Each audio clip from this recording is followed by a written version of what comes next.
ចាសសូមគោរពជម្រាបសួរចង្វាក់ចុងក្រោយនេះដែរគឺជាចង្វាក់តលំដែលមានកាយវិការរស់រវើកនិងពោរពេញដោយធម៌ពលហើយប្រជាជនខ្មែរយើងចូលចិត្តរាំចង្វាក់តលំនៅក្នុងពិធីបុណ្យនានាជាច្រើនព្រមទាំងពិធីបុណ្យចូលឆ្នាំថ្មីជាដើមផងដែរសូមរៀបរៀងទស្សនាដូចតទៅ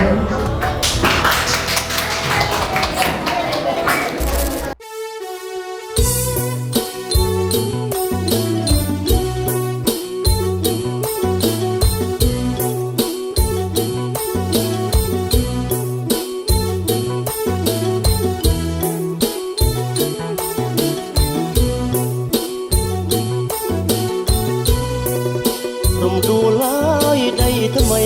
ចិត្តស្រីបែកហើយមិនដូចញ៉ាយមុនឡើយធ្លាប់ឆ្លើយថាស្នេហ៍ធ្លាប់ឆ្លើយថាស្នេហ៍គេដឹងហើយពេញស្រុកជ្រាបដល់ពុកម៉ែគាត់អរណាំងដែរថាអូនស្នេហ៍បងថាអូនស្នេហ៍បងអើយ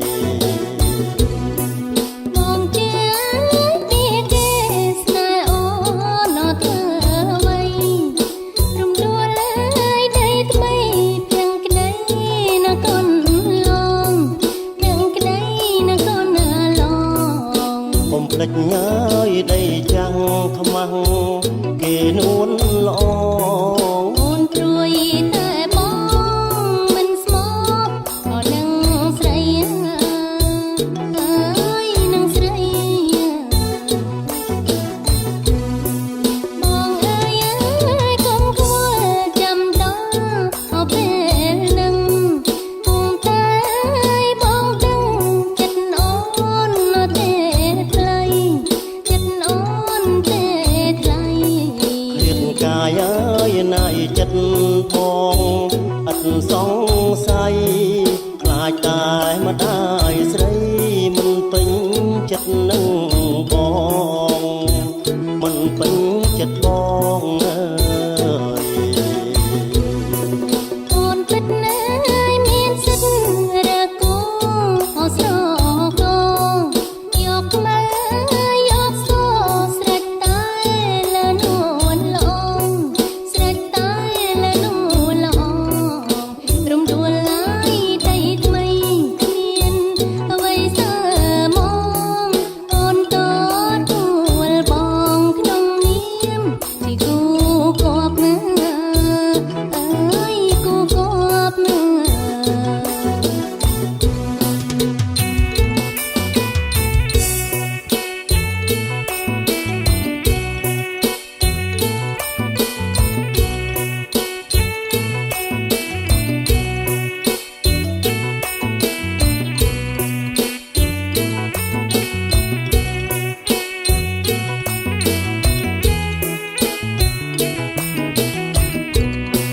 បងអើ